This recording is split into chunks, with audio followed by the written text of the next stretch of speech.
yan? Galit, galit? Ay, hindi. Nagpapaliwanag lang. Sweet nga eh. Ang sweet-sweet ko nga eh. Sige na nga.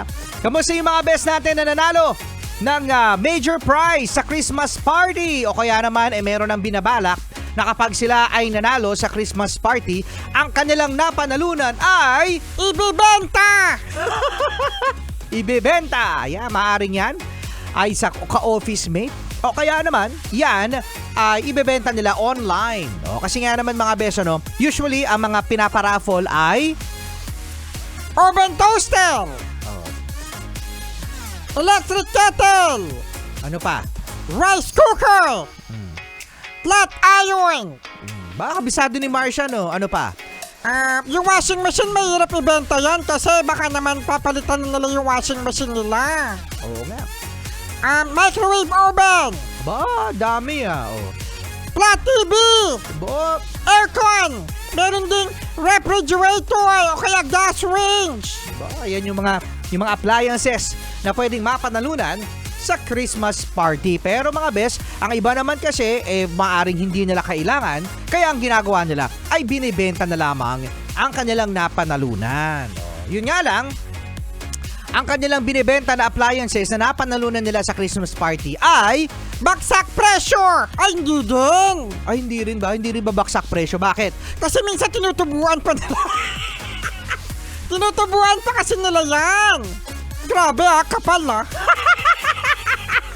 Ang kapal mooks Bakit naman kapal mooks? kasi napanalunan na lang libre na lang tapos pinagkakitaan pa lalo.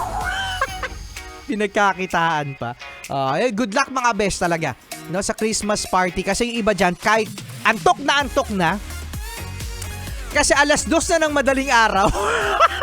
Grabe naman yan, alas 2 ng madaling araw sa Christmas party. Hinihintay, hindi umuuwi. Kasi malay mo nga naman, sila ang mananalo. Alam mo talaga, meron talaga akong suggestion May suggestion daw si Martian sa Christmas party. Dapat kasi ang major prize, inuuna yan ina-announce. Oo nga, dapat una ina-announce ang grand prize. Para pwede na umuwi. Napaka-KJ naman. Kaya nga inuhuli ang grand prize para mas exciting kaya sa mga nag-Christmas party pala at tapos na mag-Christmas party, no, mga best, congratulations. At sa mga best naman natin na hindi nanalo, meron pa namang next year. Hindi, wala na. Bakit? Bakit wala na Christmas party siya next year? Kasi nag-resign na yan. Nag-resign na yan. Kaya last Christmas party niya na to. Loko. Kasama niyo pa rin Rico Pañero At Martian the Cute.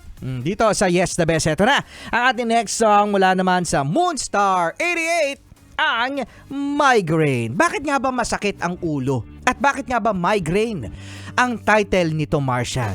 Kasi, ang sabi sa kanta, Ang sabi sa kanta, oo nga pala, hindi nga pala tayo. Yan, tuloy, sakit-sakit ang ulo mo. Ito kasi.